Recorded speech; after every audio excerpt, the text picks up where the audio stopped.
Good afternoon, ladies and gentlemen. A warm welcome to you all for attending our Inside Forum New Economy Series. What is Hong Kong's position in China 2050 Space Blueprint today?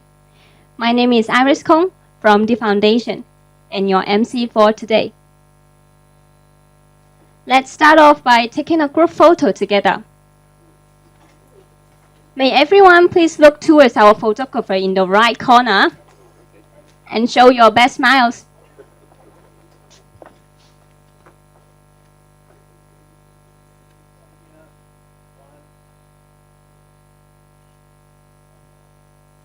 Yeah, may we have your thumbs up as well?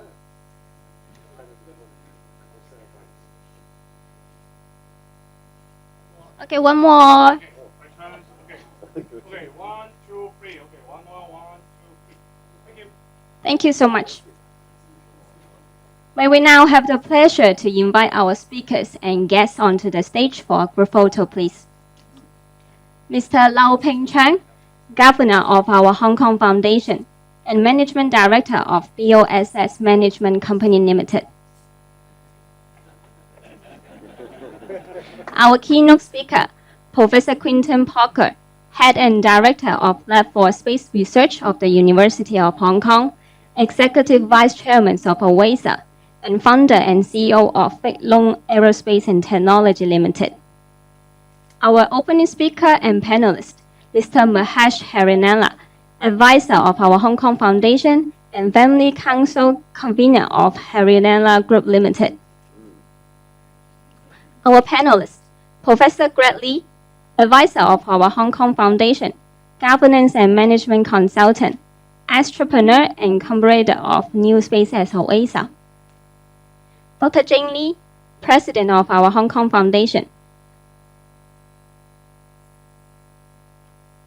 And our moderator, Mr. Aaron Pang, founder of the Purpose Club Executive Dinner and Penguin author of Give Me a Moment.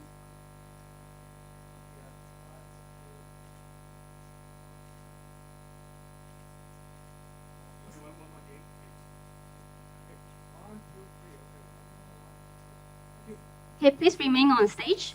Now let's invite our venue partner and supporting organization representative onto the stage, Ms. Janan Han, Director of Hong Kong UI Group, and Mr. Perry Lam, Executive Chairman of OASA.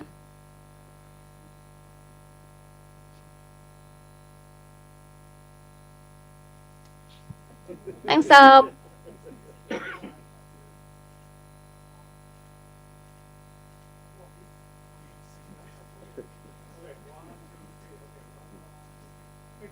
Thank you all, and please be seated.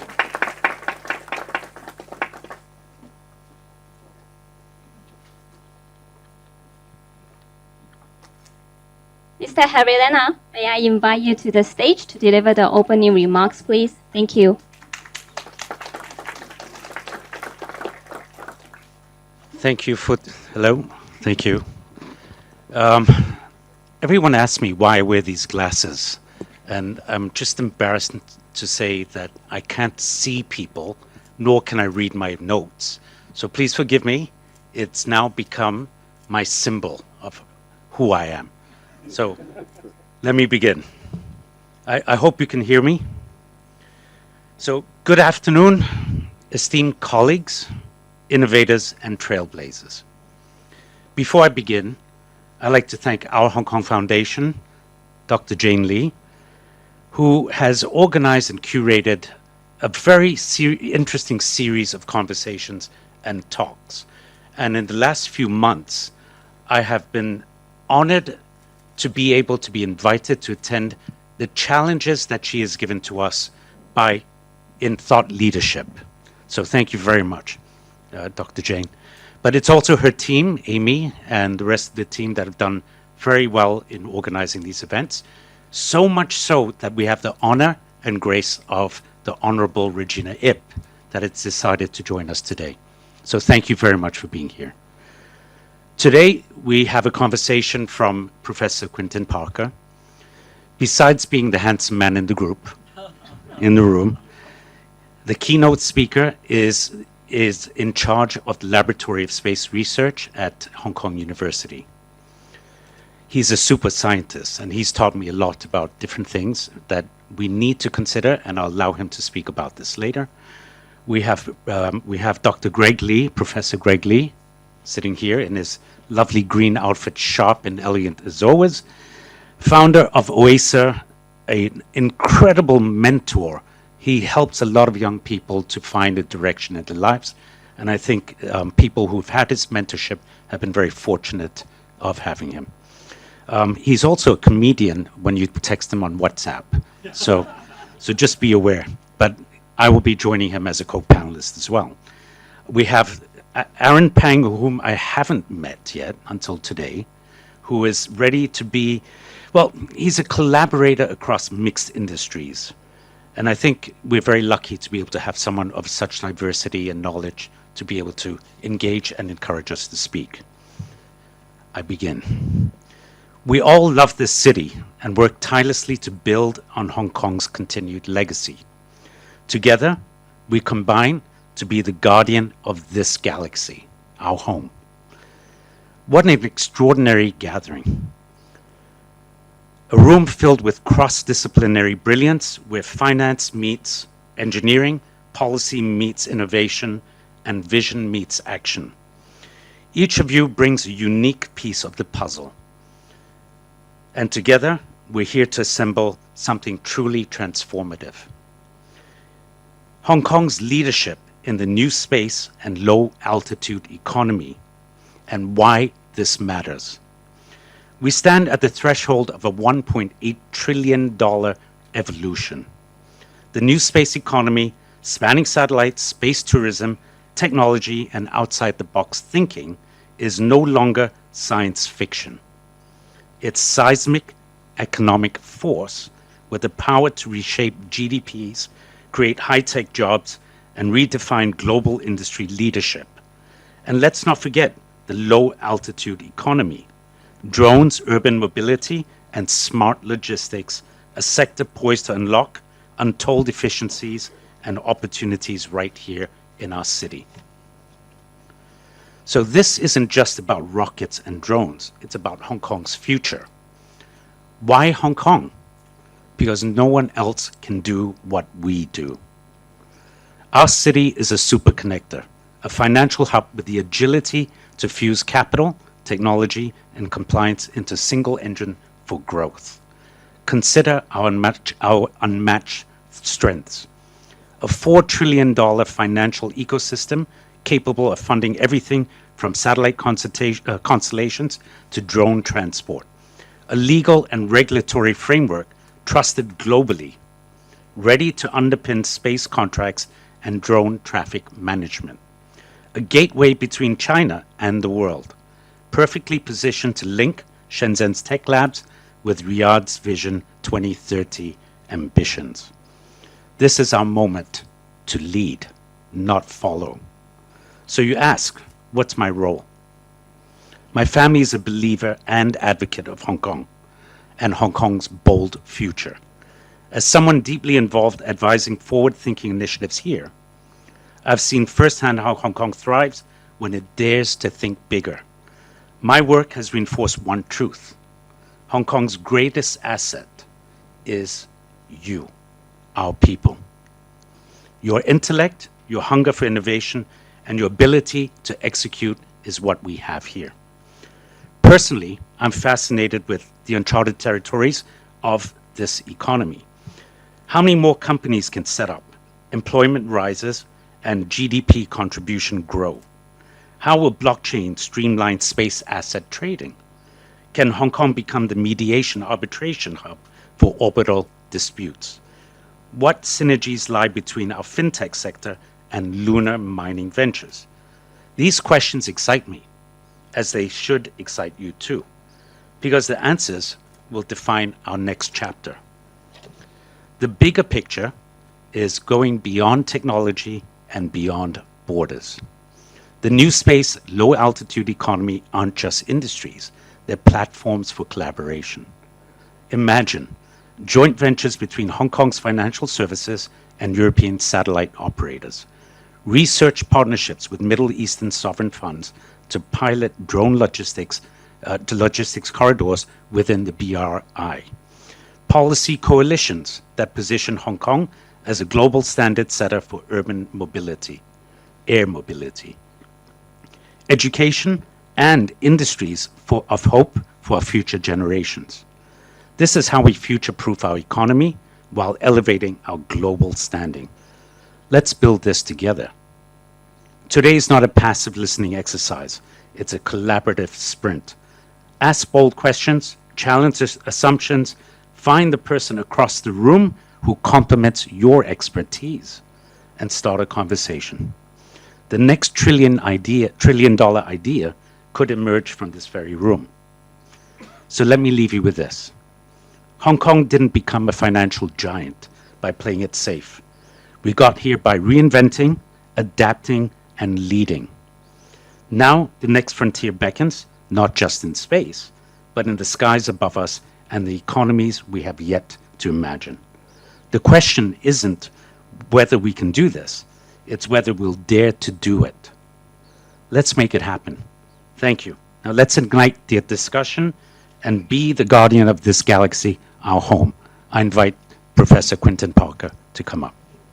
Thank you, Mr. Harilela, for the opening remarks, and please be seated.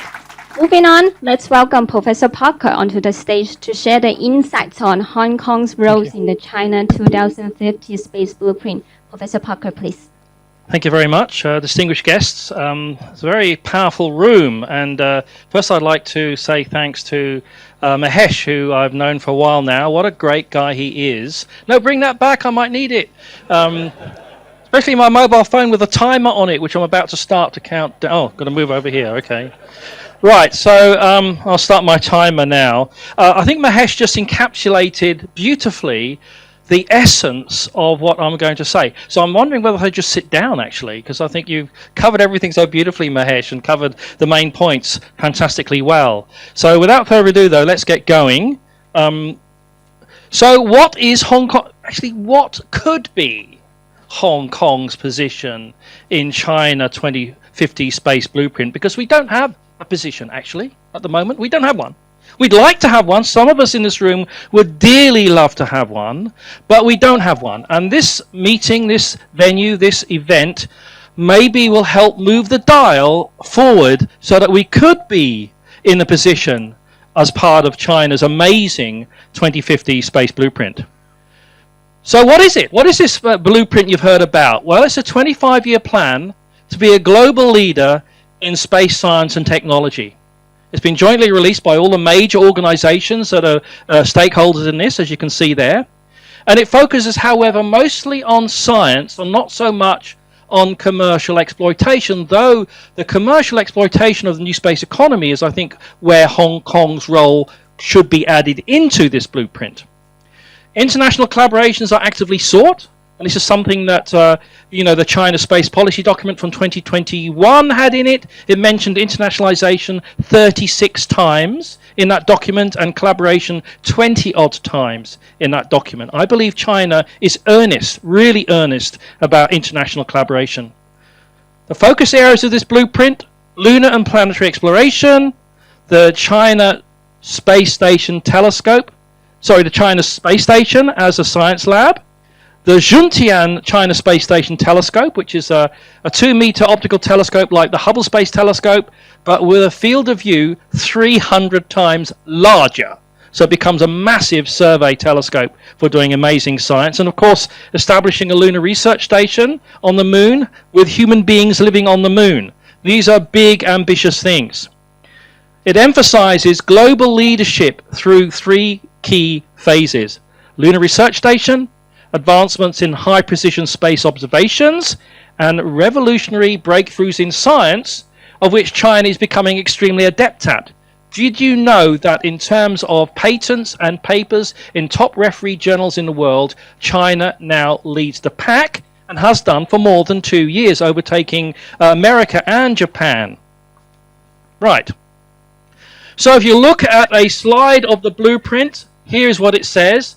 First phase up to 2027, focus on the China Space Station, manned lunar exploration, the 4th phase of its lunar exploration program, planetary exploration out into our solar system, and 5 to 8 space science missions during that period.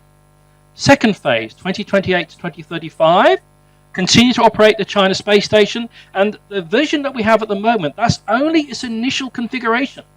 It's only about a quarter the size of the International Space Station at the moment, but it's going to keep growing because it's like Lego. You can keep adding to it with different components, and it is planned to get much bigger. You know, just reading the other day, another cargo went up, they dock with the Chinese space station, ground, rocket liftoff, humans entering China space station, 2.5 to 3 hours. If you want to go to the International Space Station, you can get there in a leisurely 16 to 19 hours, even in the wonderful Dragon X capsule from Elon Musk. It still takes a hell of a long time. China can do it in 3 hours. I mean, come on.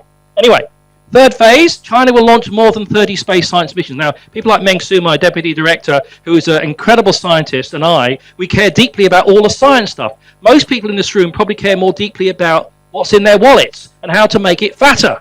Well, that's what our city does. It makes money for people all over the world, and I think that is the key ace card that we can play in terms of this whole endeavor, by leveraging off the incredible activities in space, but also the commercial opportunities that all these things can actually generate as well. So, part of it here you can see in individual missions. Chang'e 6, bring samples back from the far side of the moon. Done. No one in history has ever done that before. China did it with a spare mission, which was a backup to Chang'e 5 in case Chang'e 5 failed. Chang'e 5 was a spectacular success, bringing back nearly 2 kilograms of moon rock from the moon side that we see from the Earth. Now, because the moon rotates once on its axis at the same time it takes to go around the Earth once, we seem to see the same face of the moon all the time. It is actually rotating, everybody. And so the backside of the moon does see the sun, even though we never see the backside of the moon from the Earth. So Chang'e 7 was going to the south pole of the moon to find evidence of existence of water. Now, Chang'e 7 is a mission that Hong Kong U is involved in.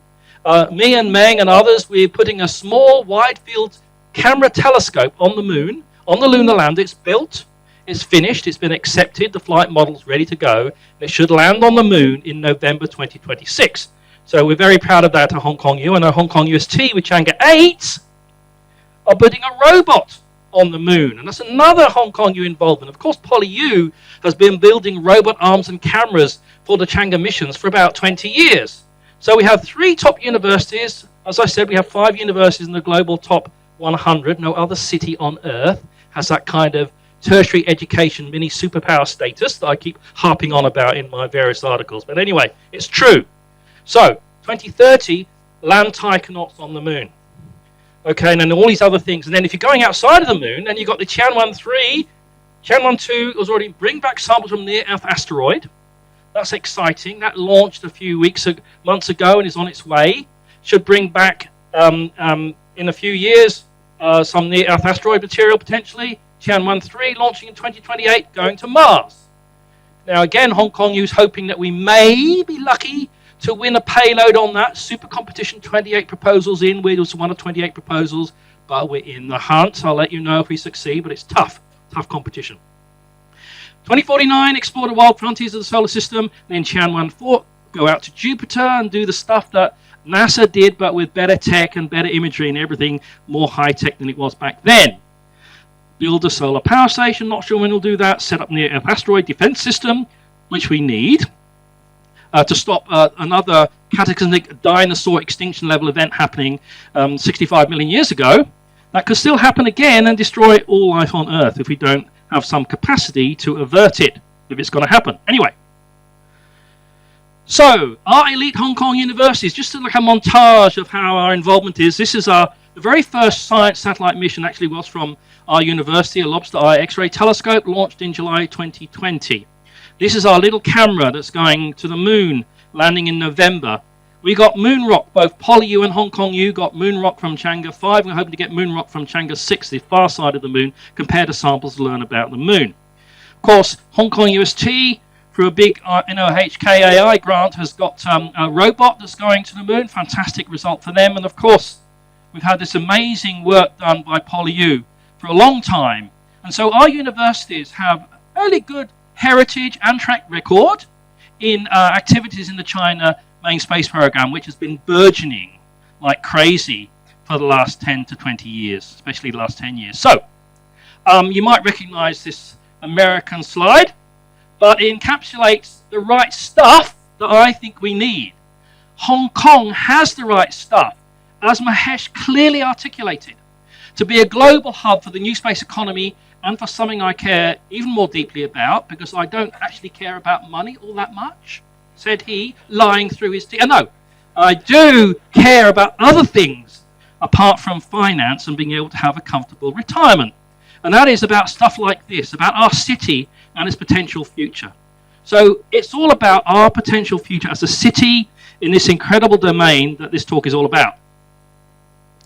Before I do that, some of you may have heard of the Laboratory for Space Research, some of you may not have. So just a quick few slides on that. As was said at the introduction, I'm the Director of the Lab of Space Research. I'm also Vice Chairman of OASA, and I remember the day we formed OASA with Perry and Greg and I, actually at LSR. And also, I'm also this small little company here, Dragon, Feilong, Flying Dragon Space. Anyway, that's my company, such as it is. And we do these activities as part of the LSR. Novel space science missions you've heard about, CubeSat challenges for our schools, scientific excellence, strategic partners, international collaborations, science education, knowledge exchange, and outreach.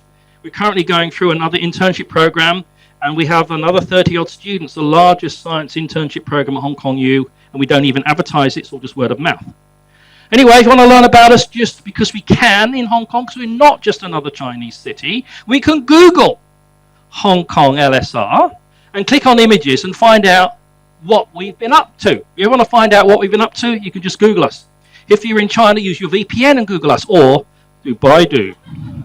Right, anyway, our website, which we have quite a nice website actually, and that's our mission statement, of which there are 3, so you can read the Chinese characters. We have, is that simplified or traditional Chinese? That's traditional Chinese. No, it's simplified Chinese, isn't it?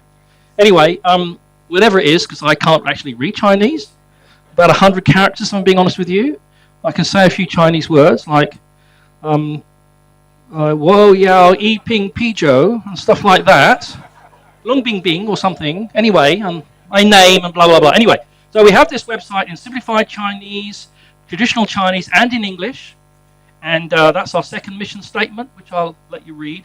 Accomplished. These first 2 mission statements, I'd say that the LSR has actually accomplished those. And the third one is ongoing, because that's about our collaborations. Our international collaborations are mainland Chinese collaborations, which are super, super important. Anyway, check out the website if you want to, www.lsr.hku.hk. Simple as that. We also have these annual reports we've been producing, and this was from the year before, where I show you, this is Yu Chi-chan, his postdoc, holding the moon rock we got from Chang'e 5, and we're hoping to get some Chang'e 6, but also to show you that in this year we got the front cover of Nature Astronomy twice for our research. So I think that's a pretty darn good achievement. And this is last year's one, new one's coming. And again, this is our Chang'e 7 camera that is now built, etc., and some science results. So very worth. I think it's one of the best annual reports any research entity in Hong Kong actually does. Along with SWIMS, they've also got a very good one, Swire Institute for Marine Science. So anyway, directly relevant to this story is that in December of last year, less than a year ago, we ran a space sustainability conference at Hong Kong U under the banner of the International Academy of Astronautics, with the support of OASA, with the support of 3 countries' trusted broker group, which is China, Russia, and America, trying to work together to solve the space debris issue, and also with the support of UNOSA, United Nations Office for Outer Space Affairs. So this is the meeting that was held. This is Artie Holomaini, becoming a good friend of OASA, I believe. And this is Jean-Paul Knib, who is Executive Director of the company, but also of the École Polytechnique Fédérale de Lausanne in Switzerland, a major partner in this, along with the International Academy of Astronautics, and Olivier Conton. These are all there, and myself, and we had nations, 21 nations in Hong Kong on this issue. All 5 nationalities from the UN Security Council were represented, which doesn't really happen for Space Sustainability Conference, but it happened here in Hong Kong because of our super connector status. They had a meeting about this a couple of weeks earlier in Japan. They maybe got 17 countries coming. We got 21 countries, including all the flags that you see there. big event, big event next year, May, Hong Kong ULSR, I put in the bid, we got selected to run the Asia Pacific Regional Meeting of the IAU, International Astronomical Union, the biggest organization of its kind in the world for astronomy and space science. It's never been held in Hong Kong. First time in our city. It's the biggest meeting of its kind after the General Assembly itself of the IAU, and when it was last run in China was in 2012 in Beijing, and Xi Jinping opened it. When it was run in Fukushima in 2023, the Princess Royal of Japan opened it. So I need John Lee, maybe Regina, to come and open this meeting, along with our Vice Chancellor is going to be there. I've managed to get 2 Nobel laureates, 2 Shaw Prize laureates, and the Gruber Cosmology Prize winner from 2025 as plenary speakers already. Never happened. So we're very proud of that. And one of the things that's going to be part of the themes you'll see I've added in here, space sustainability as a theme. Never been done. I've done it because I can, because I'm the chair of the SOC and the LOC. So we're putting these things in. And this is my area of research, their evolution, but this is what I really care about, is space sustainability. You can hear more about that. How are you doing down this side of the room? I don't know if I should walk down here a bit so you can actually... It's the same stuff on both screens, so that's okay. Did I actually start my timer? Let's check. Oh, I did. That's unfortunate, because I was going to say, I've got 30 minutes from now, and press the button. Halfway through, I better speed up. So let's have a look at the amazing Chinese space program to give context to everything. Here's Starship, the one that keeps blowing up. And this is the one that blew up last time. Is before it even got off the launch pad, it blew up spectacularly. And here is a China rocket that's going to be lifting up to nearly 80 to 100 tons into orbit. It's going to be used to take stuff to the moon. Okay, and also at the same time, China is also now copying reusable, or redeveloping its own reusable technology, heavy lift rockets, reusable rockets, all of these technologies and the different kinds of rocket families that China has developed, both through its own state-owned enterprises and through new private enterprises, including incredibly successful solid fuel rockets that are being developed now, and also sea-launched rockets. Now, China is only one of 3 nations that can do this. If you can launch a rocket into space from a boat, you can move that boat anywhere you like in international waters and launch a rocket at beneficial latitudes to actually go into orbit with lower energy and into better orbits. So that's actually really important. We can do that from Hong Kong, actually. So, what really got me excited was when I was teaching and I was putting something in about, because I talked a little bit about Albert Einstein, his Annus Mirabilis, of when, he could have got a Nobel Prize for any one of his 5 papers that came out in that amazing year. And I thought, well, let's look. China had Annus Mirabilis in space. Between November 2020 and October 2021, they had an amazing set of successes. Chang'e 5 launched to the moon and brought back 1.7 kilograms of lunar material. The first time, Russia used 3 missions to bring back about 300 grams. China used 1 mission to bring back nearly 2 kilograms in one hit, and then did the same again later with Chang'e 6 from the far side of the moon, which is incredibly technically challenging to do. And they did it first time because it was a backup mission for Chang'e 5. If Chang'e 5 failed, Chang'e 5 is an amazing success, so let's repurpose Chang'e 6 mission for something new and difficult and hard, which they did. So China adapted its mission profile and the scope of what it wanted to do almost on the fly and came back and did something incredibly successful. Chang'e Space Station completed, 22-ton core module put together, everything now fantastically assembled. May 14th, successful soft landing on Mars. Zhurong rover on Mars. First time, you look at all the other countries trying to land on Mars, it's really, really tough to land successfully on Mars. And China seems to be able to do these things on the first attempt. And my favorite, November the 7th, 2021, Wang Yaping becomes the first Chinese woman to undertake a spacewalk from the Tiangong space station. So if you look at all of these and look at what's happened since this year, China's ambitious space science and exploration program has progressed in incredible fashion, in leaps and bounds. And it's now joined by an increasingly active commercial component of companies that are springing up throughout China in the commercial space exploitation program. So here's the U2 rover and lander from Chang'e 4, just a couple of images of that. Here's how the mission worked. You launch, You go off, you land, you grab samples, you send them back up again, you dock with the orbiter, transfer the sample, go back to the Earth, put it in here and land, and then collect it. It's actually very complicated because when you're doing Chang'e 6 on the far side of the moon, there's no direct line of sight. So to communicate, you have to put a Quacho relay satellite in orbit around the moon to then triangulate back to the Earth.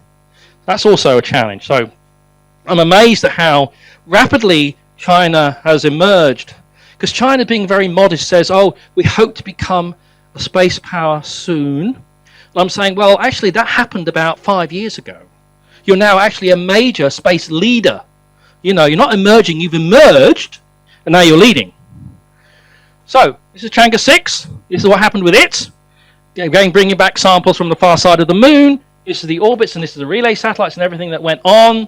It's quite a complicated slide, so I will skip on because I don't expect you to all to read everything here, because that would take up the rest of my talk. So, and this is the China's lunar probe mission. So we're up to here. This is happening at the end of next year, November, and then Chang'e 8 is happening after that. So this is the lunar stuff, and then after that to be continued is about International Lunar Research Station that is in kind of competition with the Artemis program that America is leading, but which seems to be receding in terms of the resources that are being deployed. China will not recede. It will not step back. It will keep going. It will build. It will accomplish what it says it will do, because China doesn't say something and then not do it. I've discovered this from my 10 years in Hong Kong and my multiple visits to the mainland. If China actually says something and puts it down in writing, it actually means what it says and will do what it says, not like some other jurisdictions I could mention, which I'm not mentioning. So don't ask me. Anyway. So here is, I think it's really funny because it looks like a head on a stick. You know, so this is with two eyes. So this is the Martian Zhurong rover that China amazingly did. So it landed and it kind of, China flag, drove off here, turned around and landed here. So anyway, another successful and incredible mission. 9 minutes, okay. So you see, this is Wang Yaping, you see. Unfortunately, she's already married. Because I thought, do you know what? What a role model for young women in China. And we have our own Chinese female taikonaut now in Hong Kong. China said they would do it and say, oh no, they're just talking, but no. They've done it, and we're going to have a payload specialist, non-military, yes, okay, from the police, but non-military is going to be a payload specialist and probably fly next year to the China space station, which is incredible for our city. And there's Wang Yaping doing a walk from the space station. Here's the inside of the space station. Even when it's full of cargo, it still looks very zen. You know, if you look at the International Space Station, it looks very muddled and busy and crazy and not very zen, because it's been up there too long and it's leaky and it's old and it should have already deorbited, but it hasn't. Reason being that America wouldn't allow China to have the only game in town. So we have the weird situation where we have Russia cosmonauts and American astronauts on board the space station, given what's happening in Ukraine, whereas China wasn't allowed to join the International Space Station because of the Wolf Amendment in Congress.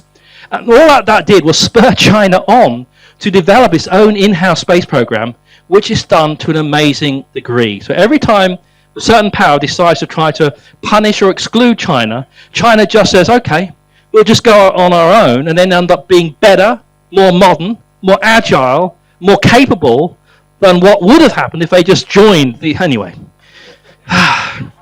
You know, you reap what you sow. That's what I say. Anyway. So, Chinese Space Station telescope. I care about this because I'm an astrophysicist, an observational astronomer, and I take pictures with telescopes. And this is going to be the replacement for Hubble in terms of it's a similar size mirror. But as I mentioned earlier, it's got a field of view 300 times larger. So it's going to be able to image 40% of the sky over 10 years. I mean, at the resolution of the Hubble Space Telescope, covering 40% of the sky will be an astonishing achievement. And the amount of data and the amount of credible discoveries that will happen from this 2.5 gigapixel camera is going to be unparalleled. Now, we have an interest, Meng and I and others at the LSR, in participating with other universities in Hong Kong to put a new ultraviolet optical spectrometer on board the China Space Station. Why? Space Station Telescope. Why? Because they want us to. You see, we're benefiting at the moment in our city and our special status from political interest in our involvement in the China Space Station program and making use of it and giving us a gift, really, of our ability to use our super universities to actually participate directly in a new mission on the China Space Station Telescope in the first service mission, which is going to take place in, is it 2029, Meng, I think? Something like that, yeah. And so we're hoping that we can join in the collaboration of Hong Kong ULSR in helping to scope and build a new spectrometer for the China Space Station Telescope. Wouldn't that be great for our city? Anyway, Tianwen 2, future space missions, you can see sample return Mars mission by 2030. Wouldn't that be amazing if it came back and had fossils in it, proving there was life on Mars? Orbital exploration to Jupiter, looking at some of the satellites around Jupiter. 5 minutes. Hang on, I'm just going to check. Is it 5 minutes? 6 minutes, thank you. God, I'm trying to steal a minute. I need every minute. Anyway, manned space flight, China completed this, and it's building more space station stuff. And it will, all of this can and will grow further. It's happening. Right. Here is the International Lunar Research Station. There's ideas also for a radio interferometer on the far side of the moon. And again, Hong Kong ULSR and some of our scientists have a keen interest in that. Why? Because we also connected in internationally to the Square Kilometre Array team in Australia and in the UK at the University of Manchester, where I have very strong links. And so we can leverage off these international collaborations and hopefully participate in something like this. Context of all of this, of course, is this global space economy, which was back in 2020, was worth about $400 billion. Fast forward to 2024, it's almost up to $1 trillion. Go forward to 2030, 2035, and it could be 1.8 trillion US dollar global new space economy, covering all these areas. Satellite services, ground equipment, non-satellite, commercial, human, spaceflight, all these things, remote sensing, telecommunications, network equipment, Internet of Things in space, blah, blah, blah, blah, blah. So many things. Now, back in 2021, when I've been in Hong Kong 10 years, I thought, look at this. China taking more now launches than anyone. And along comes SpaceX and Elon Musk. And now look, even though China is still growing its launch capacity and no one else is really doing anything, Russia, the Europeans, and India now participating under others, this is just Elon Musk. This is just one company under one person having so much power to control everything that's going into low Earth orbit. Is that actually wise? My answer would be, no, hell it isn't. But anyway, I'm not Elon Musk. Thank God. 6 broad components of a thriving space ecosystem. This is what we need if we're going to have a space ecosystem that Hong Kong can latch onto. Geopolitics plays a role, of course, and directly opposite that, you have global partnerships. These two things can be incompatible. Emerging technologies, leadership and collaboration, technology infrastructure development, academia research, that's us, me, space funding and revenue, Regina, your government, that's that's what we need to make it all happen in our city. So that's what we need, and all these things in different fractions, depending on your jurisdiction, all these bits of pie come into play. And so if you look at low Earth orbit, 2,000 kilometers, 10,000 satellites up there, 2,400 satellites per year going up. What goes up must come down, does it? Some satellites that go up and still up there after 50, 60 years in high orbits. New satellites are going up, designed specifically to come down within 3 to 5 years at the end of the useful lifetime. But we're putting more up than is coming down, so the issue of extra stuff going up there is happening all the time. So the new reality is rapid change in this ecosystem. Rapid change brings opportunities, but there is a huge herd of elephants in the room. For all of this 1.8 trillion US dollar ecosystem in NewSpace. And what is that? That is the issue of space sustainability. The issue of the threat to low Earth orbit as a viable ecosystem due to the impact of space debris. Okay? I think China and perhaps Hong Kong can play a leading role here in this. We have 2 satellites flying into each other, they create a debris field. This has happened many times already. We can track debris 10 centimeters or larger. Okay? And there's over 40,000 pieces of debris. What is it? What is it? Defunct satellites, fragmented objects, miscellaneous items like when an astronaut drops a spanner. Oh, can't get it. Oh, it's gone. That's a piece of space debris now. Rocket stages, spent boosters, everything is hundreds of millions of pieces of debris up there now. Okay? 130 million smaller than a centimeter. 1 centimeter object weighing a few grams, traveling 8 kilometers per second. If it's another satellite, that's the explosive power of a grenade. That'll destroy that small satellite. Okay? So that's the threat. We cannot track any of this. We can track 40,500 objects, but different jurisdictions are tracking them and not sharing them. Traveling at enormous speeds, we're adding stuff all the time. Our entire modern lives depend on the use of low Earth orbit. If there's something called the Kessler syndrome happens, right? So look at this. This is everything in blue is particles around the Earth in low Earth orbit. This is stuff in high orbits that you see. The stuff that's worrying us is stuff in blue, which looks like a planet on its own. That's just debris orbiting the Earth in low Earth orbit between 200 and 1,500 kilometers above our heads. These two blue lines are the prediction of the Kessler syndrome happening as early as 2035. This stuff is a number of major collision fragments that we're creating as a result of these space debris. Hitting satellites, creating and destroying each other, creating more debris, and so on and so forth, till you get a cascading catastrophic collapse of the low Earth orbit environment, and it's game over as early as 2035 if we don't do something about it. What we're doing about it is adding more stuff up there and increasing the risk every single day. If we can't find a solution, the solution will find us by actually the Kessler syndrome happening, and then we go back to the 1950s, people, in the way we live our lives. Jurisdictions are sort of modeling social unrest when that mobile phone no longer works, sir, and you can't use it except for maybe take a photo. Can't use it to do anything else, hardly. Can't work with banks and transfer your money instantaneously, can't buy and sell shares, can't do trades, can't do anything that we take for granted now due to that ecosystem in low Earth orbit. Gone. Right, Hong Kong. Astrophysics and space science are global, high-impact technology magnets. The public loves this stuff. Hong Kong is becoming important because China is important as a major space science power. Where a large fraction of these activities have strong public interest. Missions include, as you've seen, from our universities in various missions I've already talked about. These activities have driven technology innovation at the highest levels at our top universities. Coupled with this, the mainland governments keep sending our government green lights. Have a Taikonauts. Hey, why don't you put stuff on the Chinese space station? You can do that. You can apply for grants now in the mainland and collaborate with my mainland universities and space missions and all this stuff. It's sending us as green lights. But I feel, and I've been frustrated to see that, of course our government needs to look at the low-hanging fruit, make people's lives better, especially those under low socio-economic conditions.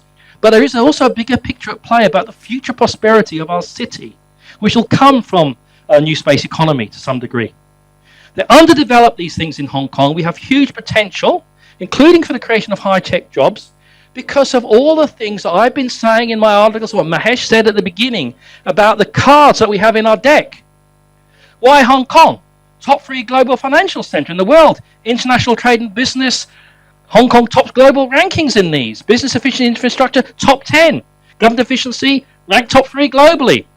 But all these things are brilliant at. And we have all these things that are already lined up, boxes that are ticked, that we need if we can emerge as a global hub for new space and space sustainability.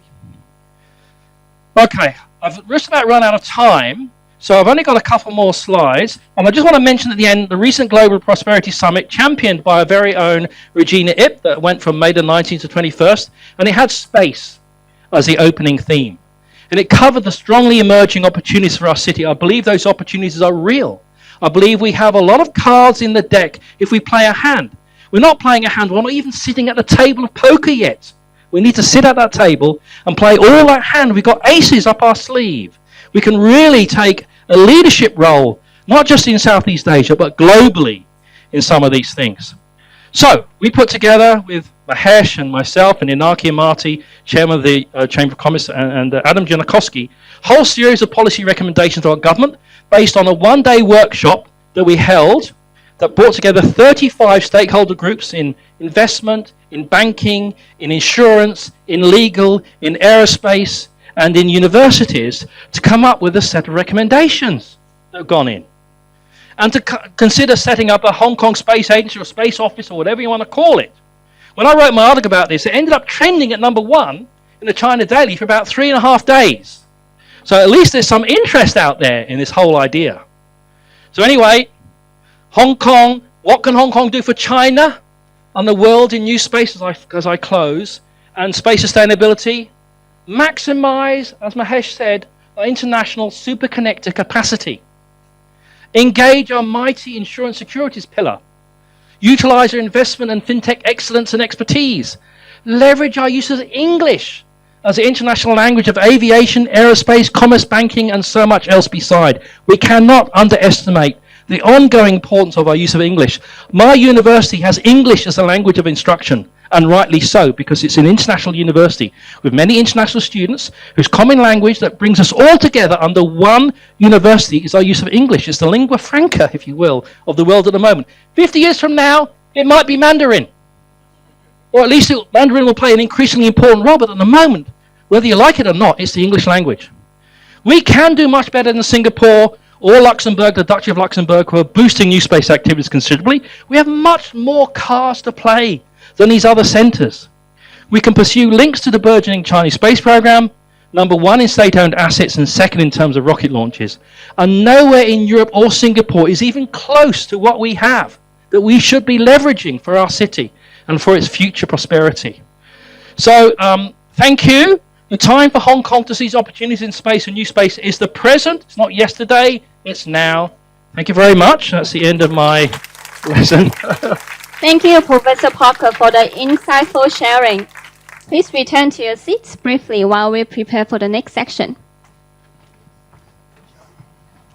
Hong Kong has long been known as China's superconnector and a global financial powerhouse.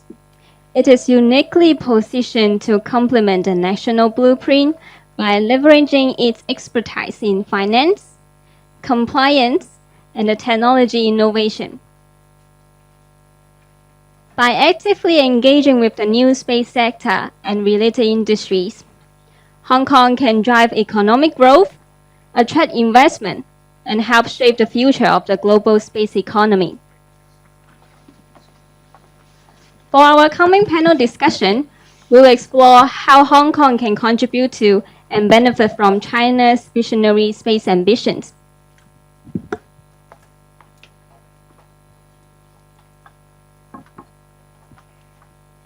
Without further ado, let's welcome Professor Quentin Parker again, and Professor Gregg Li, Mr. Mahesh Harilela, and our moderator, Mr. Aaron Pang, onto the stage for this inspiring conversation, please. Thank you. Oh, thank you. Hello. Hope everyone can hear us. What an exciting dialogue. In the last hour, I felt like I was on space on steroid. I was so busy with taking down notes, and there was so much information that I just learned in the past hour. Just thank you, gents, for sharing all the wisdom. Mahesh, I might start with you, a very powerful keynote. And towards the end of the keynote, you mentioned 3 words.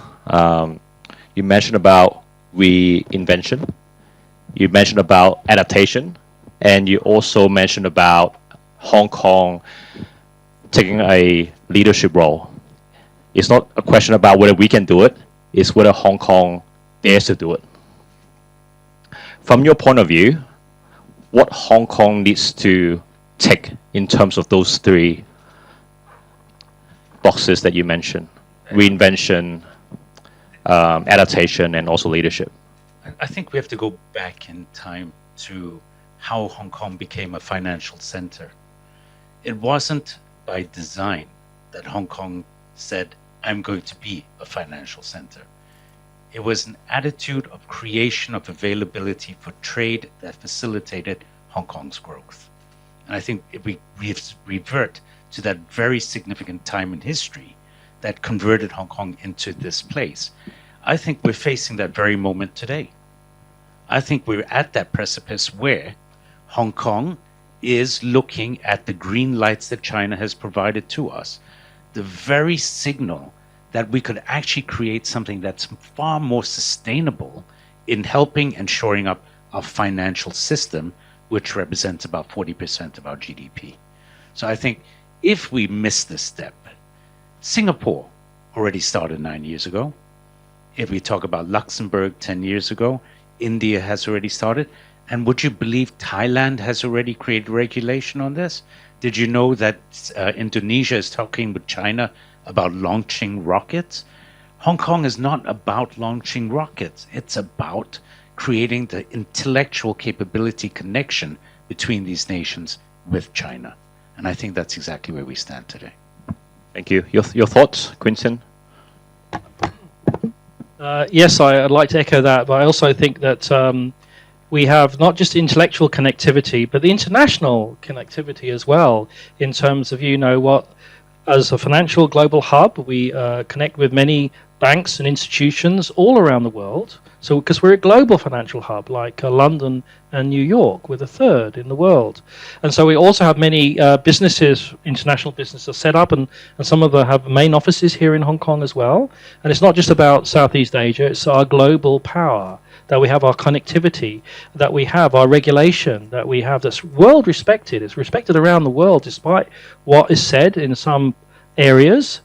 There is still a great degree of trust in our institutes and our capabilities and expertise in arbitration, but in regulation, our framework for investment and IPOs and venture capital is all there, and we have a very strong financial banking sector here too, like HSBC, etc. So I think that's really a key as well, is how we can combine and leverage all those cards that we talk about, that Mahesh and I, and I'm sure Greg knows more than most about any of this, is how we combine all those strengths into a focused direction that can lead us on a path that's going to create prosperity for our city in this particular area. Not just this area, many other areas as well, medicine, AI, but AI is part of this. Robotics is part of this. All these technologies are part of what NewSpace will be. Greg, moving on to you. I feel like if there's a pioneer for the space economy in Hong Kong, I think that's you. I think you saw the opportunity before anyone else did. 5 years ago, you've been running OASA. How did you predict it so early when no one else saw it?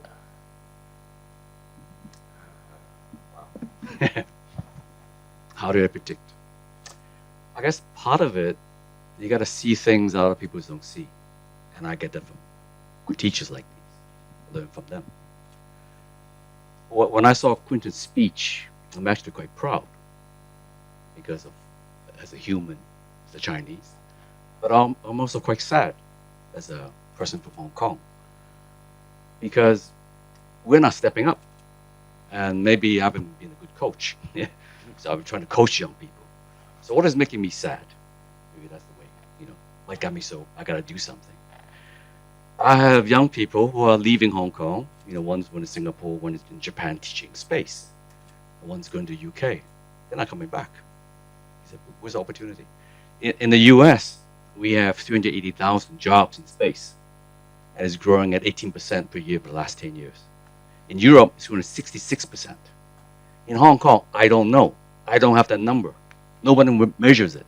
In the UK, space contributes 18% of the GDP. In Hong Kong, I don't know. We don't measure it. I talk to people in government, they don't know. They don't even talk to me. I said, wake up. The world has changed, as Quentin said. Things are moving so fast, and we have an opportunity, but we're not there. So come back to your question. What got me excited? Because I'm pissed. I'm mad. I want to do something. I can't.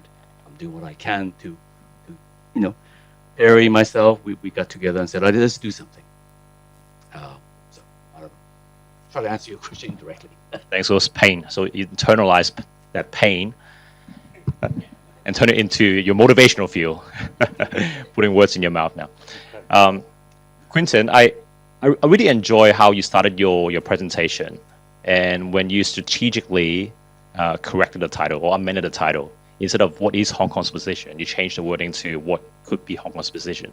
And that reminded me of a quote that Alan Seaman once said when he first started Lam Kwai Fong many years ago. He saw nobody saw. And I remember one of the inspiration I learned from him was a smart visionary can see what things could be and not what things are now. So I kind of want to ask you gents that question. From each of you, from your optic, what do you think those possible positions could be for Hong Kong? We touch on sea launches, you touch on low altitude economy, you touch on the Kessler syndrome around space sustainability. So I kind of want to do a small divergent thinking, brainstorming here with the three of you. What do you think of, what are the top three possibilities could be for Hong Kong? Maybe starting from, who's ready? Why don't we ask the audience? Yeah, we can. Let's put up like 5 suggestions and Yeah. see what they think it is. Okay. Right? All right. Is it commercial? Is it education? Is it sustainability, ESG, Yeah. assets? Anything else? Well, you guys need to come up with 5 I possibilities. don't think it's any one of those things. It's all of them and more. I mean, we shouldn't think, oh, we pick on this one thing and that's the only thing that we do. No, we have to have a broad brush. We have so many strengths. So I say, let's play to our strengths. We don't have to invent anything new. We just need to combine the strengths we already have in the way that moves this particular area forward, because everything's already there in terms of the level of infrastructure and expertise and all these other ticks that we have in those boxes. It's actually putting those boxes on the table of NewSpace, putting those boxes on the table of space sustainability, and using our superconnector status, our internationality, and all those things combined together for that aim. Not just that aim, others of course, but this aim for us is what we care about. And I think it's there.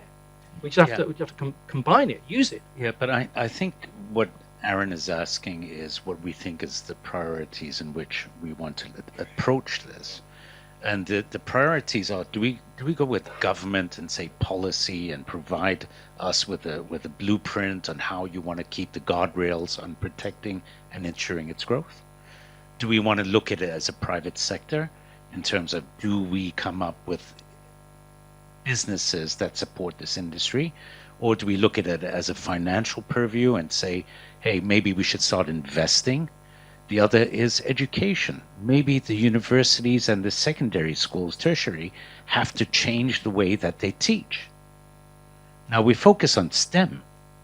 Isn't that an obvious channel for us to apply the space aspect into STEM and give perhaps some practical activities which could encourage the future growth in this area? So there are many different facets. We have it. Quentin says we have it. It's all here. The intellect is here. The connectivity is here. The resources are here. The people are here. The drive and for sustainability, for growth of Hong Kong, it's all here. What do we want to approach first? That's the question that I find, and forgive me on this, it cannot be one, it cannot be 5 people. It needs to be collaborative. It needs to be an entirety of the population that has the will and want to drive. And in that, as we love money in this city, let's make it a win-win-win.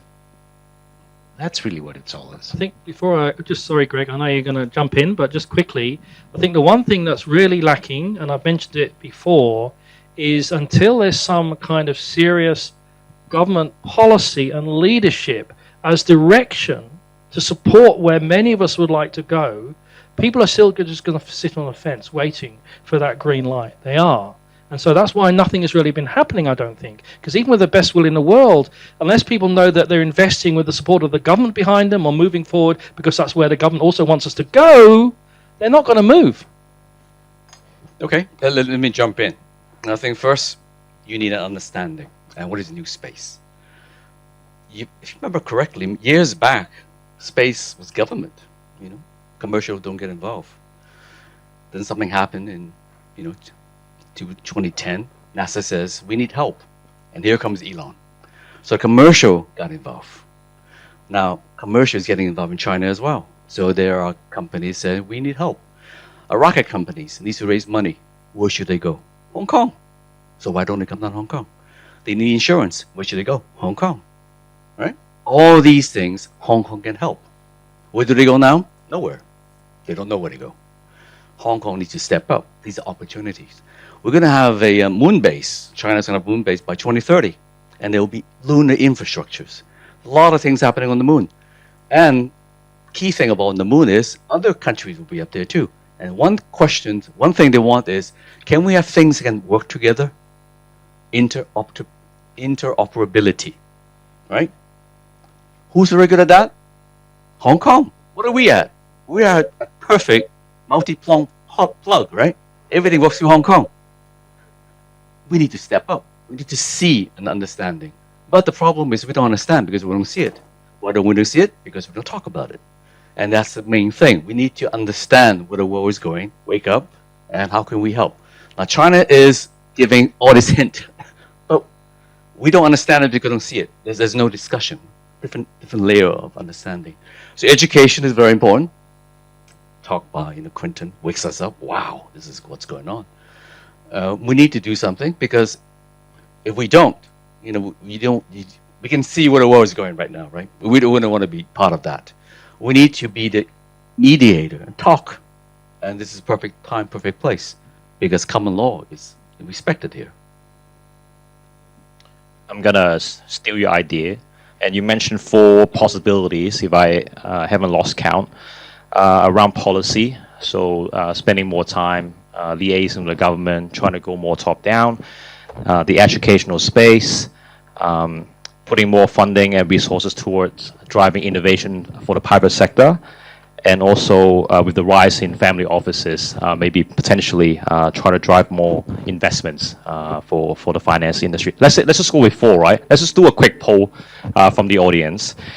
If you think as a city we should allocate more resources for policy, government advocacy, show of hands. That's what, more than half the room, I think. 60-70%. Education? Yeah? All right. Quite similar. We'll be flexible, be agile. And what about the private sector? So more support to the private companies. Oh, interesting. We have less people, I think. Only about 30%. And the last one, driving more investment and fundings. Okay. Interesting. Okay. Well, I think they're quite similar, but I think the first 2 are more popular in terms of the polling. Yeah? Okay. Let's talk about the software. The software of the mindset of Hong Kong. What needs to change? Can I start? Yeah, please. Because, again, just so that I can share this, my family's been in Hong Kong 96 years. And I think that we've seen Hong Kong go through multiple transitions. And in those transitions, there's always been the common theme that developed later was just focus on the money. And that's the problem, is that we're looking at money on a short-term result. And what we need to look at is the sustainability of longer-term growth and longer-term returns. And we can just flip that mindset a little bit more. The investments that we put in can actually yield better returns in the longer term, and especially in this sector as well. Right? So I think in terms of family offices or family investments or company investment, let's remove that philosophy ideology which was created in them from America is the venture capital return aspect, and look at it in terms of true sustainability, in terms of growth and development for communities. Excellent. I think we need a symbolic stack dump on the software, and we need to upload a new core module. I think what we need is change to the thinking, where I think we need a new approach to this entire area, one where it's taken seriously. I think, we've heard a lot about the low altitude economy, and of course, people don't join the dots and don't understand that how the hell does a drone know where it's going? Do we instruct it by joystick? And no. GPS, satellite communications tell it exactly where it is. Which is why you see these amazing drone shows in Chengdu with 10,000 drones forming this incredible spectacle, and that's so beautifully choreographed only because of GPS. That's the only reason it works. And so we need the joined up thinking to understand that when you're talking about the low altitude economy, you're also simultaneously in the same breath talking about the space economy and the low Earth orbit economy and all the infrastructures up there that allows all of that to work. We need a ground to space sensor ecosystem that does not yet exist. And we're talking about something in low altitude without understanding how that will work. So, if there is a Kessler syndrome, we won't be able to do low altitude economy. Sorry. You asked me how were I able to see some of the things. Like many people said, we stand on the shoulders of giants. People like this person here, also Sir David Acker-Jones. 10 years ago, he said, "Greg, don't stop, keep looking." And we found that the world is moving so fast. As Mahesh says, it is not about sending rockets up. It's the data coming down. Do you know how much data is coming down? There's more data coming down than your phone. All those pictures, those are huge. Can you monetize it? Yes, we can. Do we know how? Yes, we do. Do we have the system? Yes, we do. But we don't have that understanding from many policymakers. That's the problem. They stopped at it. What are you talking about, Greg? I don't understand. We need to overcome that discrimination or whatever the word is, right? That absence of thinking. We don't. We're going to lose the future youth because they love space. And they don't understand why is it when we teach projects, programs, and courses, what's stopping us are the teachers. They don't understand it, and we try to don't worry. Kids love it. We'll help you. So we're now teaching teachers, helping them understand bigger space. And why the teachers don't understand? There's no budget. There's no time, right? Because everything's so busy, everything else, because we don't see the future. So understanding is part of it. We need to shock the government in different ways. But I think we need to. I asked one of my interns to do this simple. Look at Greater Bay, identify how many companies do we have in NewSpace. They were able to find, they found 30. If you keep on looking, there'll be more. And there'll be hundreds soon in Greater Bay. Because Hong Kong, we don't look in Hong Kong. We don't see Greater Bay. Put it together, the pictures changes. And you'll be amazed. I'll show you as a flip by later on when I do a summary. Let's say hypothetically, I think this session is live and is recorded. Is it? I think. Well, last time it was. So let's just say the chief executive gets to see this conversation, and you get to have a genie wish. What would be that one thing that you would say to him so they can rally support from the whole city? First of all, I need a face-to-face with him because he needs to see this anger and frustration that I carry on behalf of these two gentlemen. Li Ka-Chiu he's got a great heart for Hong Kong, and he's got a focus that he's trying to ensure that our safety is here.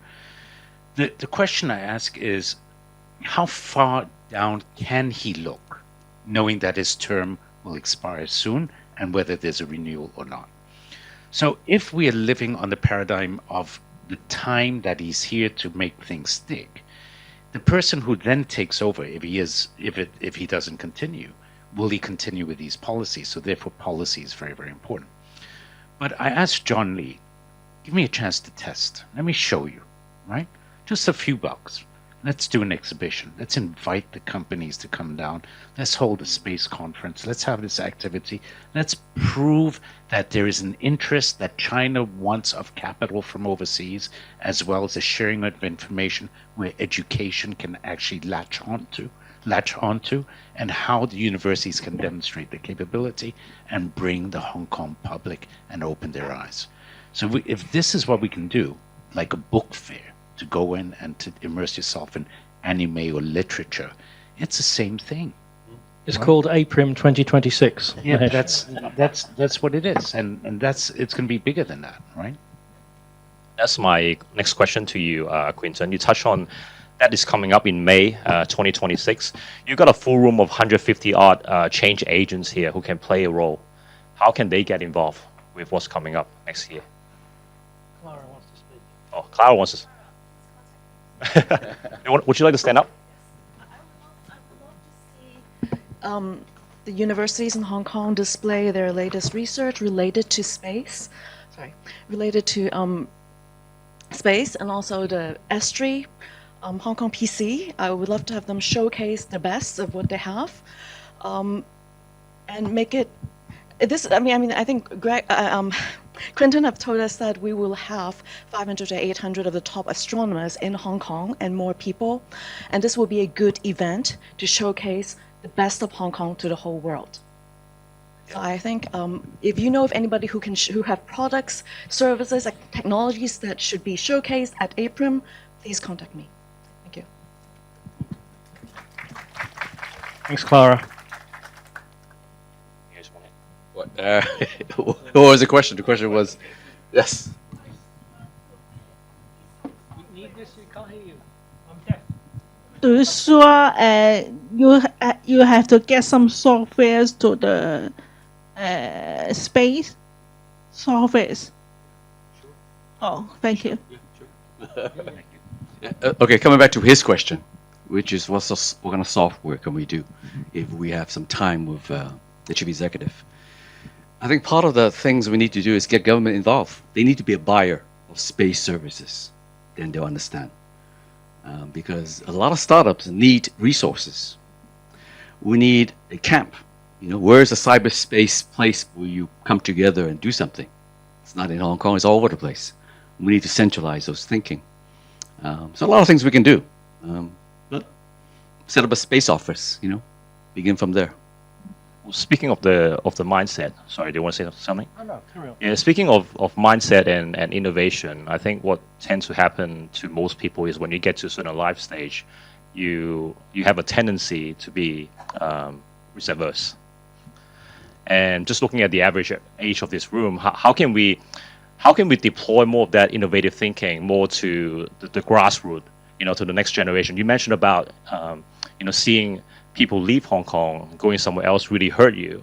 But then how can we dumb this down and then make sure we cascade that language and that optimism? They need a reason to stay. They need motivation and reasons to come here and stay here. Or not just stay here, but bring and attract the talent that we talk about so often back to our city. So there needs to be the hooks, there needs to be the magnets, there needs to be attractive reasoning that wants them to come here. Our universities are fantastic and we're getting a lot of traction through that. We've got to keep on the internationalization aspect of our top universities, keep that going.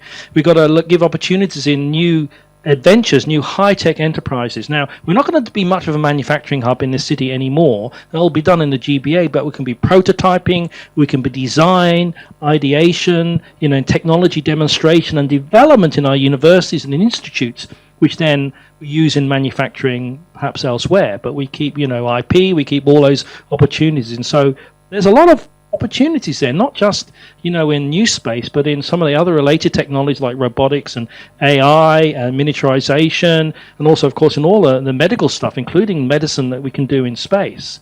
There's competition that's happening for schools and international competition and universities to put up ideas for space missions on the Chinese space station and for satellites. That's happening again in Hong Kong for the second year running. Before it's been in the mainland. And the one I was judging on last year, we had teams from all over the world, from Russia, from Pakistan, from Malaysia and Indonesia and all these countries, Sweden, having teams that came to Hong Kong to present their ideas for space. And that's something that we can do. I mean, OASA and the LSR run a Business Economy for Space Technology CubeSat program a few years ago. Absolutely fantastic. We had 23 elite high schools, 700 students involved in putting together brilliant ideas for CubeSats, for example. And we should be doing that more often. So we can have these things but we need direction, we need support. OASA, fantastic NGO that I've been part of from the beginning with Greg and Perry. And we're well known, but we don't have the support to ensure that we will still be around 5 years from now. And yet we've done so much, we've achieved so much, people take us for granted, but where is the support? How many parents do we have in the room? We have kids. We have a lot of parents in the room. What do you want these parents to tell their kids when they go home today? And maybe what do you want the parents to tell their schools? Watch Star Trek. No, honestly, let me give truth you is some out there. parallels. Let me give you some parallels. Mobile telecommunication. When we talk about transponders, when we talk about communications, what was that about, right? From Star Trek in 1967. Then we talk about medical scanning devices and artificial intelligence that was involved in that, came from Star Trek. The other thing that we're talking about, which is something, it's about laser technology, where they use lasers as the guns or as the attacking weapon, but we also use it as measurement today, and then also with plasma integrated, could it become the new prevention of the Kessler syndrome. So watch Star Trek. That's what I have to say. Thank you. We have a question at the back here. Okay, let me share. Okay, can I? Let me share some of my views. Only a few points. First one is that I realized that over the past 10 or 15 years, there are lots of talents coming from China. They are very talented and very hardworking, and they're doing very well in universities. That's one point. That means I don't think Hong Kong is facing shortage of talents. Of course, I shouldn't forget the talents in Hong Kong, born in Hong Kong. Second point I want to mention is that going to the space program or space something needs lots of money or investments. I don't think Hong Kong today or the financial secretary today will say, okay, go ahead, lots of money in the bank. I don't think so. So if I were the government, I will encourage the private sector to think seriously about the opportunities involved. Of course, it's high-risk investment, definitely. And a long payback period, uncertain payback period. In return, I think the government can give tax benefits to those companies who are serious in this venture. Hong Kong, I think these days, in fact, I'm low enough to give these comments, is very advanced in many areas, in AI, in robotics, and also Hong Kong used to be a very sophisticated financial center in the world, and also the infrastructure, especially in the telecommunication sector, because that's where I come from, is well established. So these are the good things about Hong Kong, which can seriously go into this sector. Of course, we should be well aware of their risk, but high risk, high return. Can I answer that quickly? Thank you, sir, for some excellent points. I'd just like to come back to you on a couple of them, if I may. First one about talent. You're absolutely correct that Hong Kong has been lucky and been able to garner some excellent mainland talent. But the point I'd make about talent is talent in various forms there. If you have a single set of talent coming from a single place with a single way they've done things, you don't get the advantage of having talent from multiple jurisdictions with multiple backgrounds, cultures, societies, and ways that their thoughts have been developed to create a melting pot of ideas and exchange where you end up creating something from different perspectives and backgrounds and cultures which you would never have created if it was just a monoculture. You don't. So talent is super important, but as a super connector city, as an international city, I think we must not lose sight of the importance of attracting talent globally, from wherever it comes, whatever nation can produce it, we should try to attract it to our city. So yes, you're right about the importance of mainland talent, super important, but let's not lose sight of the international talent we also need to bring in to give the diversity and the interest in the exchange of ideas that comes from these different places. They don't think the same way that we do. When I've encountered this sometimes, I say, oh my God, that's interesting. I never thought of that. I didn't see it from my side, but now I do. Thank you.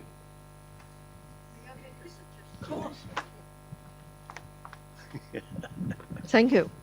I want to pick up some of the points you made. In my party's submission to the chief executive for his policy address, we already recommended setting up a space office and appointing a space coordinator. The response is the CE policy unit needs to study it in greater depth. The fact is there's not a lot of knowledge about the subject in government. They're too busy with a lot of day-to-day issues like housing, northern metropolis, taxis, that sort of things, And so Mahesh, you mentioned you need a in-person meeting with the CE. He's really busy. Yesterday at Singapore's 60th anniversary National Day reception, the CE wasn't able to sit down for lunch. He left after the toasting and his speech. That goes to show how busy he is running around different events, all the good causes that he needs to support. So we already put up our submission, and we've been asked to provide more details to substantiate our argument. I suggest you have a chat with Stephen Wong, the head of the CE policy unit, before you get to John Lee, because the CE takes advice from the policy unit. That's step one. They need more knowledge on this subject to begin with. And there have been more than signals or green light from the mainland. On LAE, low altitude economy, there has been, I'm sure, I'm not disclosing EXCO knowledge. I'm sure, as an observer in LegCo, I'm sure there has been a big push from the mainland, maybe from Shenzhen. That's why Deputy Financial Secretary Michael Wong has been asked to lead a task force on LAE, which involves legislation, And we have done that. The amended regulations come into effect 18th July. But I think Shenzhen has been designated a demonstration zone for LAE. But I think LAE has far less applications in Hong Kong compared to the rest of China because of our small size and the dense buildings. And we cannot do cross-boundary delivery. The custom people won't agree. There's no question of cross-boundary delivery. And I pointed out in a LegCo debate this morning that LAE really depends on GPS, Beidou system. I think we need to connect the dots, Yeah. So we need more people talking. I suggest you seek a meeting with Stephen Wong, all of you. We need more people telling the government what's important, So that's my suggestions.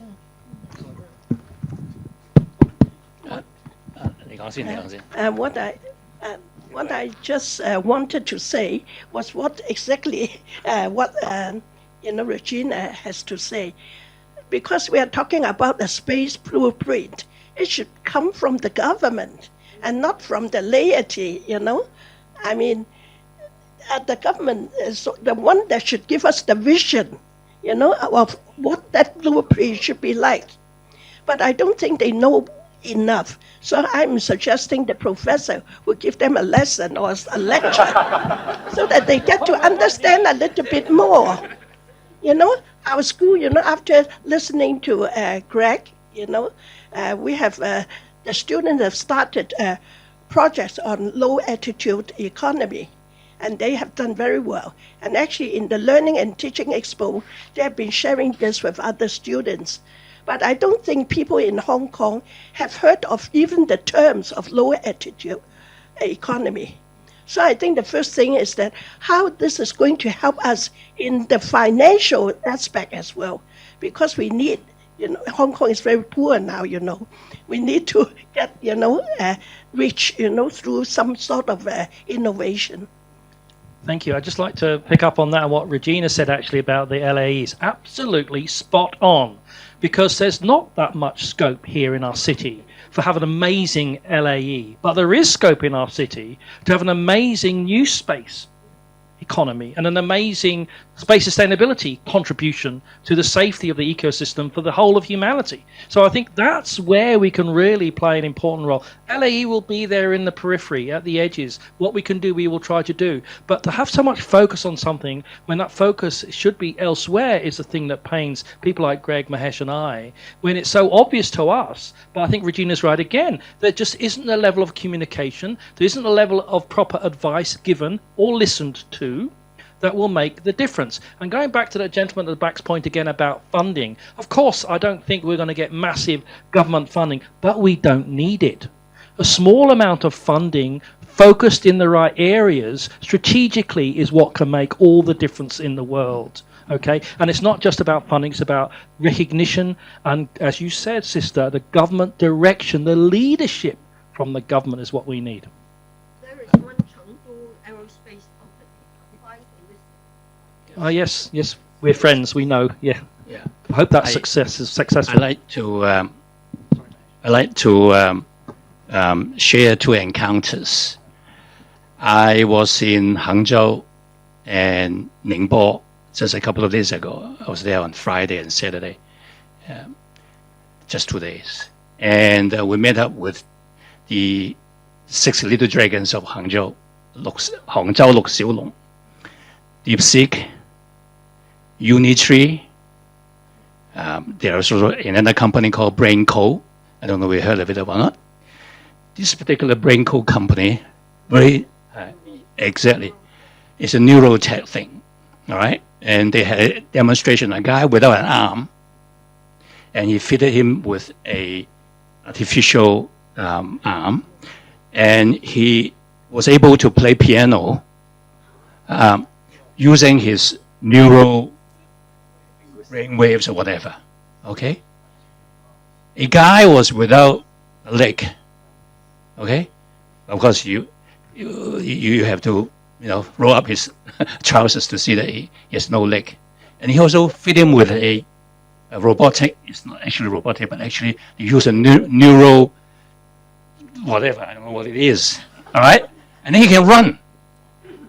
The guy can play piano, the guy can run, okay? This one encounter, all right? And there is also another, they demonstrated. They have one thing they can put on your head. All guys like us sleep very badly at night. But this device can help you into deep sleep very quickly. And you will have a... all right? And this BrainCo is now applying for IPO in Hong Kong. And all these guys are in their 30s and 40s. Not like us. Are young guys. So, and we also went to one company. I don't know, I'm sure you know Katie Chow, Zhou Keidong. All right, his father is the founder of Dragonair, all right? And then all the Chang'e 1, Chang'e 2, Chang'e 3, Chang'e 4, Chang'e 5, the cameras were produced by them. This is a Hong Kong company, but not listed in Hong Kong, listed in, I think it's Shenzhen or Shanghai, I can't remember, okay? So it's a Hong Kong man, it's a Hong Kong person that is manufacturing this, okay? So I think there's a lot of opportunity for Hong Kong company, particularly with our very strong financial sector, to link up with them, because they need our money and they also need our market to go to the outside world. So I think this is the super connected role and the super value added role, I think will be for Hong Kong. And these are low hanging fruits. You don't have to spend a lot of efforts and you can quickly reap results. So this one encounter, that's only last week. Another encounter was a couple of months ago, a group of people from Hainan Island. Hainan Island just, yeah. Exactly, they have launch pad for rockets. And they came to Hong Kong for what? They want to use our Hong Kong's financial services, Greg said about the insurance, most of the rockets were uninsured, surprisingly. Huh? Yeah, not insured. Okay. Yeah, very risky. That's one. Yeah, they're not insured. That's one thing. Two, they said we have a lot of data. You know, when they go to space, they have collected a lot of data, whether it's geospatial or what, I don't know, or weather or I don't know, agricultural, whatever. These data worth billions of dollars, but they are not monetized. And they were asking whether Hong Kong can help them. Another low-hanging fruit, tourism. Okay? Rocket launching could be a tourist item. Of course, it may not benefit Hong Kong, but I wonder whether we could also use, you know, one trip with several stops, you know, to attract people from Southeast Asian countries. They can come to Hong Kong, and then we can bring them to Hainan, and then Hong Kong secure monopoly for doing all this. So I think 2 encounters just to share. Thank you.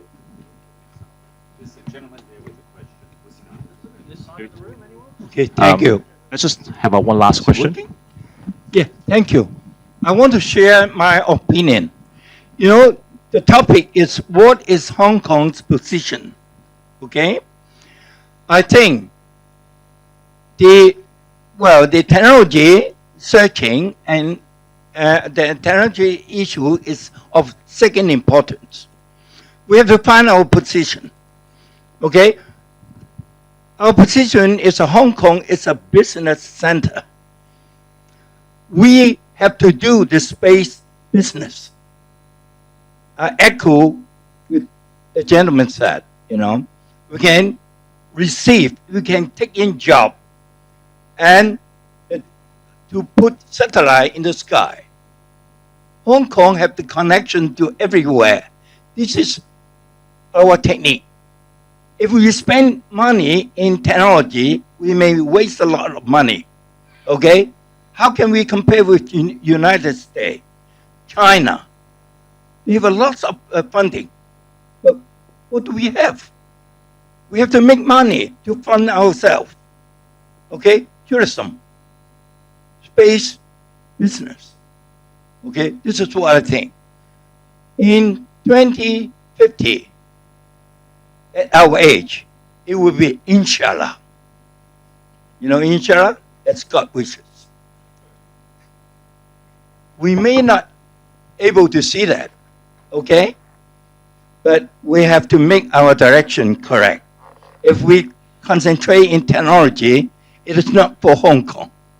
Of course, for university, for studying, we have to do that. But it is the second importance. Thank you. Thank you.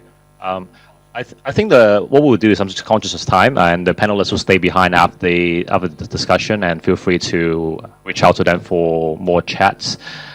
Greg, you have a few slides you want to go through. Before that, can I just do a quick summary about the conversation?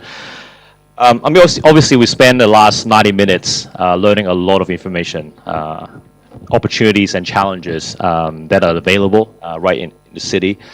These are my 4 takeaways, and you might have different takeaways. By all means, please feel free to stay behind and just chit-chat with others and bounce off your ideas.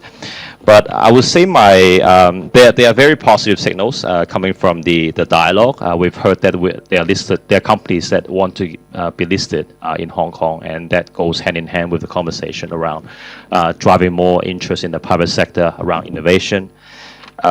Regina, you also mentioned about the space office that is being proposed to John already, and how busy he is even when he was in Singapore. So it's not like it's an area that's being overlooked. I think that needs more collaboration in terms of bridging bottom to up and top to bottom. And for all of you who have joined us today, there are a couple of ways that you can get more involved in this topic. After the session, you can go and find Clara and see how you can sign up for the conference next year in May 2026. And the other thing is for those who are parents, go and speak to your children, get them to watch some space movies to get them excited and the dream. I think these four are my top four key takeaways. And Greg, over to you to close. Okay. Can we close quickly? Just want to show you some slides, some what opportunities that we have. This is Hong Kong. Yeah, just sit down on this side and see where things are. This is a gentleman, he's an architect, and he won the NASA competition on putting a lunar module on the moon. He's actually in Hong Kong. This is talk about space tourism back in, and this gentleman down here, he can actually sell you the ticket. This is actually YAS, GPS. You can buy microinsurance. When you go jogging, press a button, you can get it. This is in Hong Kong. See, all this is in Hong Kong. This is, I asked one of my interns, can you put this great bay together, and what do we see? About 30 companies, space, rockets. So in terms of infrastructure, distribution, application. Exists, but we don't see it because we had never done something like this before. Space education and training, we talked about it, right? This is all from the US. Space industry is reshaping education and training. This is all from the US. And this is jobs in the US. I mentioned 380,000 jobs in the US. We don't have this kind of things in Hong Kong yet. They have a special department that promotes space. You know, we're far from it. These are the things that they worked together on, inspire the next generation, things that we need to get going on. This is Space Angels, again, you know, in the US. This is a young person, telling us why he's in the Silicon Valley and not in Hong Kong.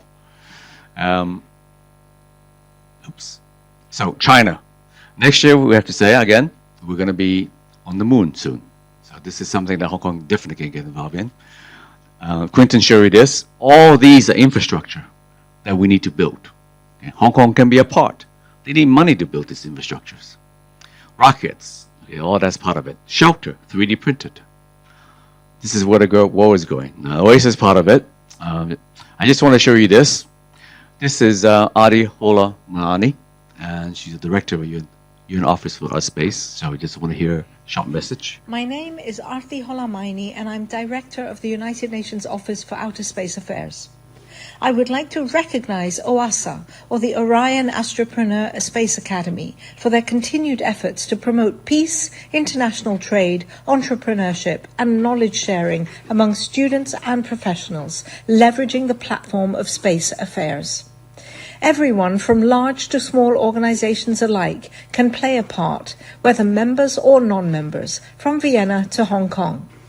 No one has a monopoly on peace, and more than ever in this ever-chaotic world, we need superconnectors like Dr. G. Perry and Professor Parker to step up and demonstrate a message of peace, industry, and cooperation through their actions. Thank you. This is not AI, is it? Very good. Okay, so the question is your turn. What can you do? Technology. Excellent. That's it. Okay, and we'll go back to you.